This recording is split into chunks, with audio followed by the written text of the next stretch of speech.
അപ്പോൾ നമ്മൾ വർക്ക് എടുത്തുകൊണ്ടിരിക്കുന്നുണ്ട് 3 BM-ന്റെ എഞ്ചിന്റെ വർക്കാണ് നമ്മൾ എടുത്തുകൊണ്ടിരിക്കുന്നുണ്ട്. 3 വണ്ടി നമുക്ക് എഞ്ചിൻ വർക്കിന് വന്നാണ്.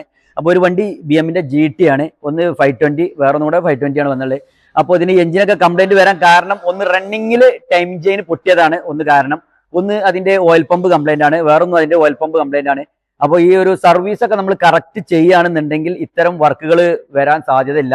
സർവീസ് കറക്റ്റ് അല്ലാത്ത വണ്ടികൾക്കാണ് ഇത്രയും മേജർ സർവീസുകൾ വരുന്നത്. അത് പ്രത്യേകം ശ്രദ്ധിക്കുക. അപ്പോൾ നമ്മൾ ഒരു വണ്ടിയുടെ എഞ്ചിന് നമ്മൾ ഫിക്സ് ചെയ്തു, എല്ലാം സെറ്റ് ചെയ്ത് നമ്മൾ ഫിക്സ് ചെയ്തിട്ടുണ്ട്. അടുത്ത വണ്ടിയുടെ വർക്ക് സ്റ്റാർട്ട് ചെയ്തുകൊണ്ടിരിക്കുന്നു. അപ്പോൾ നമ്മൾ എഞ്ചിന്റെ വർക്ക് എടുത്തതെന്ന് വെച്ചാൽ എഞ്ചിനകത്ത് വരുന്ന മാറേണ്ട എല്ലാ സ്പെയറും നമ്മൾ ജെന്യുവൻ പാർട്സ് ഇട്ടാണ് നമ്മൾ സെറ്റ് ചെയ്തിട്ടുള്ളത്. ഒരു പുതിയ വണ്ടിയുടെ എഞ്ചിന്റെ ഒരു കണ്ടീഷനിലേക്ക് നമ്മൾ ഈ എഞ്ചിന് മാറ്റിയിട്ടുണ്ട്. അതിന്റെ നോയ്സിന്റെ കാര്യത്തിലാണെങ്കിലും വളരെ സ്മൂത്ത് ആണ്. ഇതാണ് മറ്റൊരു 520 ഉള്ളത്. ഇത് റണ്ണിങ് ടൈമിൽ ഇതിന്റെ ടൈം ചെയിൻ പൊട്ടിയതാണ്. ആ ഒരു കാരണത്താൽ ഇതിന്റെ എഞ്ചിന് കംപ്ലൈന്റ് ഉണ്ട്. അപ്പോൾ എഞ്ചിൻ നമ്മൾ റിമൂവ് ചെയ്ത് എഞ്ചിൻ വർക്ക് സ്റ്റാർട്ട് ചെയ്തുകൊണ്ടിരിക്കുകയാണ്.